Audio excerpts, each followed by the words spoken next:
औज़ुबिल्लाहिमिनश्शैतानिर्रजीम बिस्मिल्लाहिर्रहमानिर्रहीम। अस्सलाम वालेकुम। कैसे हैं आप सब? उम्मीद करते हैं आप सब खैरियत से होंगे। तो हम लगातार वीडियो बना रहे हैं। जो लोग देख रहे हैं उनको बहुत बहुत शुक्रिया। जो लोग नहीं देख रहे हैं, जो वो अपने दोस्तों को, जो देख रहे हैं वो अपने दोस्तों को बताएं और इस वीडियो को अपने दोस्तों के साथ शेयर करें। हो सकता है आपकी एक शेयर पे वो दीन पे आ जाएं, उसका सवाब आपको ताहयात मिलता रहेगा और क़यामत के दिन उसका बहुत बड़ा अजर है। तो कोशिश किया करें, सुबह उठ के तहज्जुद की नमाज़ अदा किया करें। तो आज का जो हमारा मौजू है वो भी तहज्जुद है। तहज्जुद के फ़ज़ाइल भाई वसीम साहब हमें बताएंगे। औज़ुबिल्लाहि मिनश्शैतानिर्रजीम बिस्मिल्लाहिर्रहमानिर्रहीम नहमदुहु व नसल्ली अला रसूलिहिल करीम। मेरे बुज़ुर्गों, तहज्जुद जो है ना, ये ऐसी अल्लाह के साथ ख़ुसूसी मुलाकात का एक इबादत है जो अल्लाह जल्ल जलालहू अर्शों से, सातों आसमानों से पहले आसमान पर आकर अल्लाह जल्ल जलालहू फरमाते हैं, ऐ मेरे बंदे, तुम मांग तुझे मिलेगा, तुम मांगो तुम्हें मिलेगा, और जिस चीज़ की तमन्ना करोगे पूरी की जाएगी, और मग़फ़रत चाहोगे मग़फ़रत की जाएगी। अल्लाह जल्ल जलालहू की तरफ से बेशुमार ऐलान किए जाते हैं। और अल्लाह जल्ल जलालहू के यहाँ सबसे ज़्यादा इंसान जो कुर्ब हासिल करता है वो तहज्जुद की नमाज़ के ज़रिए हासिल करता है। जितने भी वली बने हैं वो तहज्जुद के होने की वजह से बने हैं। और अल्लाह जल्ल जलालहू तहज्जुद गुज़ार को उस वक्त तक मौत नहीं देंगे जब तक अपना वली ना बना लें। और तहज्जुद की नमाज़ जो है ना, ये सेहत के लिए भी बहुत मुफीद है, बहुत फ़ायदेमंद है। और जब सारी दुनिया के बादशाहों का दरबार 12 बजे तक बंद हो जाता है, और जो सारे बादशाहों का बादशाह है, जो कायनात का बादशाह है, मशरिक़ का बादशाह, मगरिब का, आसमानों का, ज़मीनों का, जन्नत का, जहन्नम का बादशाह है, उसका दरबार ख़ास रात 12 बजे के बाद, दरबार ख़ास जो है ना, वैसे तो 24 घंटे खुला रहता है, दरबार ख़ास जो है ना वो 12 बजे के बाद है। मेरे बुजुर्ग, जब इंसान नींद कुर्बान करके अल्लाह के सामने खड़ा होता है, अल्लाह जल्ल जलालहू को बेहद प्यार आता है। और इस पर जो है ना फरमाया कि तहज्जुद गुज़ारों के लिए आँखों की ठंडक का, हदीस का मफ़हूम है कि तहज्जुद गुज़ारों की आँखों की ठंडक का अल्लाह ने वो सामान तैयार करके रखा है जो ना आज तक किसी आँख ने देखा, ना किसी कान ने सुना, ना किसी के दिल पर ख़याल गुज़रा होगा। वो ऐसी चीज़ें तैयार करके रखी हैं जिनको ना फ़रिश्ता जानता है, ना मुकर्रब नबी, ना कोई फ़रिश्ता। अल्लाह ने ऐसे तहज्जुद गुज़ारों के लिए आँखों की ठंडक का सामान तैयार करके रखा है। और एक हदीस में आता है, अल्लाह के नबी ने फरमाया, मैदान महशर में क़यामत के दिन सबसे पहले 3 तरह के लोगों को जो है ना पुकारा जाएगा। अल्लाह जल्ल जलालहू की तरफ से ऐलान किया जाएगा कि कहाँ हैं वो लोग। एक फ़रिश्ता ऐलान करने वाला ऐलान करेगा, जिनका ख़रीदना और बेचना उनको अल्लाह की इबादत से नहीं रोकता था। ये कुरान की आयत का तर्जुमा है। जिनका ख़रीदना और बेचना उनको अल्लाह की इबादत से नहीं रोकता था। तो एक मुख्तसर मजमा उठेगा, कहा जाएगा अल्लाह की तरफ से कि इनको बग़ैर हिसाब किताब के जन्नत में दाखिल कर दो। फिर दूसरा ऐलान ये होगा, कहाँ हैं वो लोग जिनके पहलू बिस्तर से दूर रहते थे, कि जो आधी रात को अपने बिस्तर को छोड़कर अल्लाह के सामने खड़े होने वाले तहज्जुद गुज़ार कहाँ हैं।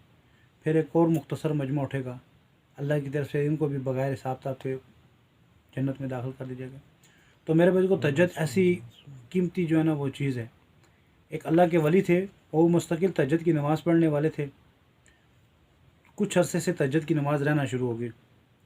जब कुछ दिन रहना शुरू होगी तो उन्होंने एक ख्वाब में देखा कि एक तरफ इस कदर खूबसूरत हसीन बीवी औरतें, खूबसूरत, दुनिया में ऐसी खूबसूरत औरतें ना हों, और दूसरी तरफ उन्होंने देखा तो इस कदर बदसूरत और इस कदर खौफनाक शक्ल की औरतें कि इससे ऐसी बदसूरत और खौफनाक शक्लों वाली भी कोई ना हो। तो ये हैरान होकर पूछता है उन खूबसूरत औरतों से, तुम कौन हो? और तुम उनसे भी पूछता, तुम कौन हो? तो वो जो खूबसूरत औरतें कहती हैं, हम वो तुम्हारी रातें हैं जो तुमने अपने रब के साथ राज़ो नियाज़ में गुजारी, अल्लाह की इबादत में गुजारी।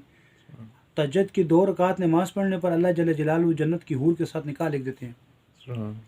कहा, वो कहेंगी कि हम तुम्हारी बीवियाँ हैं जो तुम अल्लाह की इबादत में आधी रात को अपनी नींद कुर्बान करके अपने बिस्तर को छोड़कर तुम अल्लाह के सामने खड़े होते थे। उस मुशक्क़त के बदले में अल्लाह ने हमें तुम्हारे निकाह में लिख दिया, हम तुम्हारी वो बीवियाँ हैं। और जो दूसरी तरफ बदसूरत खौफनाक शक्लों की औरतें होंगी, उनसे पूछेगा तुम कौन हो? वो कहेंगी हम तुम्हारी वो रातें हैं जो तुमने गफलत के साथ सोकर अपनी ज़ाया कर दी। उस गफलत के सोने में तुमने जो अपनी रातों को बर्बाद किया, तो हम उसके बदले में तुम्हारे निकाह में लिख देंगे। तो मेरे बुजुर्गों, तहज्जुद जो है ना, ये कब्र की रोशनी है। और तहज्जुद जो है ना, सुलाग, ये नबियों अम्बिया की जो है ना सुन्नत है। तो मेरे बुजुर्गों, तहज्जुद को जो है ना हम लाजम पकड़ें।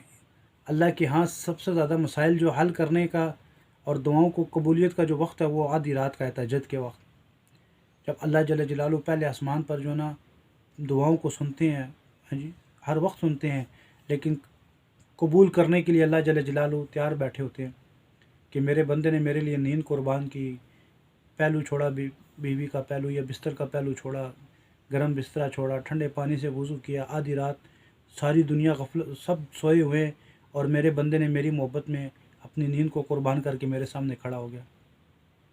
एक और वाक़या आता है कि एक औरत बाज़ार में बिक रही थी बांदी।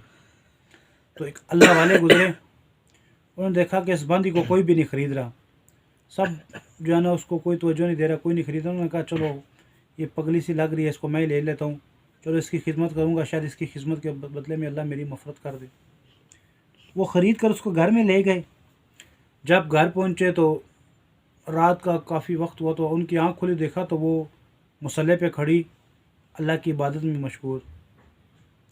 तो कहा कि बातें कर रही, तहज्जुद की नमाज़ पढ़ने के बाद दुआ में बात ये कर थी, ए अल्लाह, जो तुझे मुझसे मोहब्बत है उसके बदले में। तो उन्होंने कहा, वो पगली और दीवानी, तुम्हें क्या बात कर रही है? क्या तू अल्लाह को कह रही है कि अल्लाह जो तुझसे मुझसे मोहब्बत है, ये कह कि या अल्लाह जो मुझे तुझसे मोहब्बत है।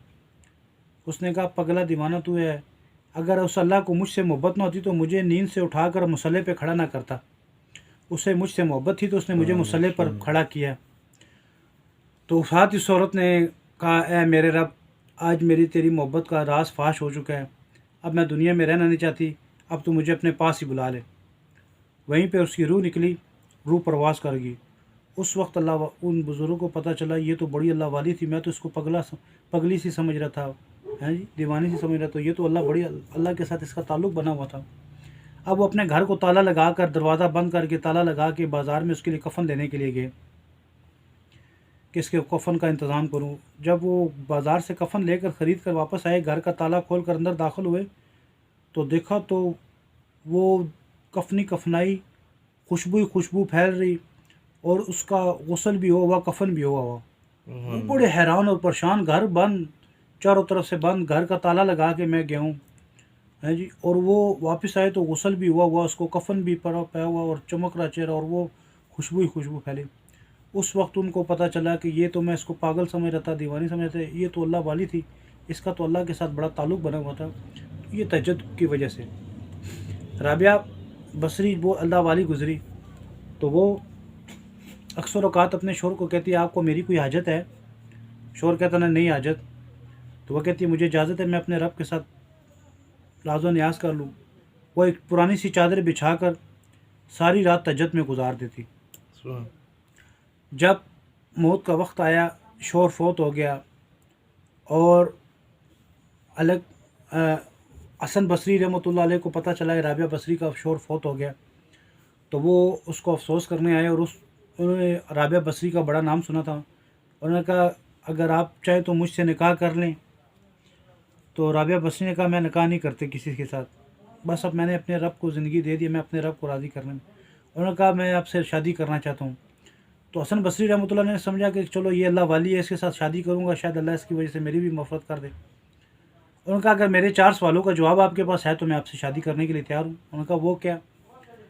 उन्होंने कहा, बताएं कि मैं मरने के बाद जन्नत में जाऊँगी या जहन्नम में जाऊँगी। उन्होंने कहा, ये मैं तो नहीं जानता, हालांकि वक्त के बहुत बड़े इमाम थे हज़रत हसन बसरी रहमतुल्लाह अलैह।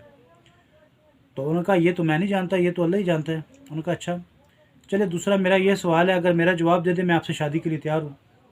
क़यामत के दिन अमालनामे तुलेंगे, किसी को दाहिने हाथ में मिलेगा जन्नत की निशानी, किसी को बाएं हाथ में मिलेगा जहन्नम की निशानी। क्या मेरे दाहिने हाथ में मिलेगा अमालनामा या बाएं हाथ में? उन्होंने कहा, ये भी मैं नहीं जानता, ये भी अल्लाह ही जानता है। कहा, अच्छा चले। उन्होंने कहा, मेरा तीसरे सवाल का अगर आपके पास जवाब है तो मैं आपसे शादी के लिए तैयार हूँ। उन्होंने कहा, वो क्या? उन्होंने कहा, کہ کسی کی نیکیاں بڑھ جائیں گی، کسی کے گناہ بڑھ جائیں گے، کیا قیامت کے دن میری نیکیوں کا وزن بڑھ جائے گا یا گناہوں کا وزن بڑھ جائے گا؟ انہوں نے کہا یہ بھی میں نہیں جانتا، یہ بھی اللہ ہی جانتا ہے۔ انہوں نے کہا اچھا چلے میرے آخری سوال کا جواب دے، اگر آپ دے دیں تو میں آپ سے شادی کے لیے تیار ہوں۔ انہوں نے کہا وہ کیا؟ انہوں نے کہا لوگ پل اسرات سے گزریں گے، کوئی کٹ کٹ کے جہنم کی آگ میں گر جائیں گے، کوئی پار ہو جائیں گے، کیا میں کٹ کر جہنم کی آگ میں گر جاؤں گی یا پار ہو جاؤں گی؟ انہوں نے کہا یہ بھی میں نہیں جانتا، یہ بھی اللہ جانتا ہے۔ تو پھر آگے سے رابعہ بصری نے کہا کہ میرے پاس وقت بڑا تھوڑا ہے، تو میں نے بہت بڑی لمبی تیاری کرنی ہے، ان 4 سوالوں کی تیاری کرنی ہے، تو میں نے اللہ نے مجھے جو وقت مختصر دیا ہے تو اس کی میں نے تیاری کرنی ہے۔ تو جب مرنے لگی تو اپنی باندی کو کہا، وہ انڈی پکا رہی تھی تو پیاز کوئی نہیں تھا، نہ بچہ نہ شور، تو پریشان بیٹھی کہ انڈی پکانی تھی، پیاز کوئی نہیں۔ آسمان سے چیل آئی، چیل کے پنجے میں پیاز، اس نے پنجے کھولے سیدھے ان کی گود میں جا کے گرا۔ آسمان کی طرف دیکھا تو غیب سے آواز آئی، جو اللہ سے لو لگا دیتے ہیں اللہ ان کے ساتھ، اللہ ان کے پرندوں کو بھی ان کا غلام بنا دیتا ہے۔ اور پھر جب مرنے لگی تو انہوں نے اپنی غلام کو کہا کہ رات کے اندھیرے میں میرا کچھ جنازہ پڑھ کے چند کسی کو نہ پتہ چلے 4 آدمیوں کو بتا کر مجھے دفنا دینا، اور جس تہجد کی نماز جس میں چادر پہ پڑھتی تھی اسی میں مجھے کفنانا۔ تو خیر وہ اسی طرح اس نے کیا، وہ کفن اسی چادر جو اس چادر پہ نماز پڑھتی تھی تہجد کی اسی میں دفنا دیا۔ صبح لوگوں کو پتہ چلا، بڑا دکھ ہوا، کتنی اللہ والی تھی اس کا جنازہ، ہمیں کیوں نہیں پتہ چلا کہ ہم بھی ان کا پڑھتے۔ انہوں نے کہا 4 دیواری میں 4 لوگوں کے اندر مجھے جو ہے نا پردے میں میرا جنازہ پڑھا کر مجھے دفنا دینا۔ تو اگلے دن غلام نے خواب میں دیکھا باندی نے، تو جنت کے بڑے اعلیٰ لباس میں، بڑے خوبصورت لباس اور چمکتے چہرے۔ تو باندی نے کہا میں نے تو آپ کو اسی پرانی پھٹی ہوئی چادر میں کفن دیا تھا جس میں آپ نے تہجد کی نماز پڑھتی تھی، تو وہ کدھر؟ کہا وہ میرے رب نے اپنے پاس تحفے کے طور پر سنبھال لیا ہے، کہ اپنے اعمال میرے رکھ دیا ہے میرے رب نے اپنے خزانوں میں، کہ قیامت کے دن جب تمہارے اعمال تولے جائیں گے، جس چادر پہ تم تہجد کی نماز پڑھتی تھی، قیامت کے دن اس نیکیوں کے پلڑے میں رکھ کر اس کو بھاری کیا جائے گا۔ اور فرمایا کیا معاملہ ہوا؟ کہا میرے رب نے مجھے بخش دیا، میرے رب نے مجھے جنت میں وہ ٹھکانہ دیا کہ جو میری سوچ سے بھی اعلیٰ تر۔ تو کہا کہ منکر نکیر کا کیا ہوا؟ کہا جب وہ میرے پاس آئے سوال جواب کر رہے ہیں، انہوں نے کہا من رب کا، تیرا رب کون ہے؟ میں نے کہا 40 سال میں اس رب کو نہ بھولی، 4 ہاتھ زمین کے اندر آ کے اس رب کو بھول جاؤں گی؟ یہ ہو نہیں سکتا، میرا رب اللہ ہے، ربی اللہ۔ تو میرے بزرگوں تہجد کے ذریعے جو ہے نا اللہ سے تعلق بنتا ہے، اللہ کے قریب ہوتا ہے انسان، اللہ کا قرب حاصل کرتا ہے، اللہ اس کی دعاؤں کو سنتے ہیں، اللہ کے یہاں جو ہے نا اس کا مقربین لوگوں میں شامل ہو جاتا ہے۔ تو اس کے لیے انشاءاللہ خود بھی تہجد کی نماز پڑھیں گے، اوروں کو بھی دعوت دیں گے نا انشاءاللہ، کوشش کریں گے جو سنتے ہیں اس کو عمل میں لانا ہے، پھر اس کو دوسروں تک پہنچانا ہے، یہ میری اور آپ کی محنت کا مقصد ہے، تو کوشش کریں گے نا انشاءاللہ۔ سبحان اللہ و بحمدہ، سبحان اللہ العظیم و بحمدہ، نشہد ان لا الہ الا انت، نستغفرک و اتوب الیک۔ سبحانک ربک رب العزۃ عما یصفون، وسلام علی المرسلین، والحمد للہ آمین یا رب العالمین۔ السلام علیکم۔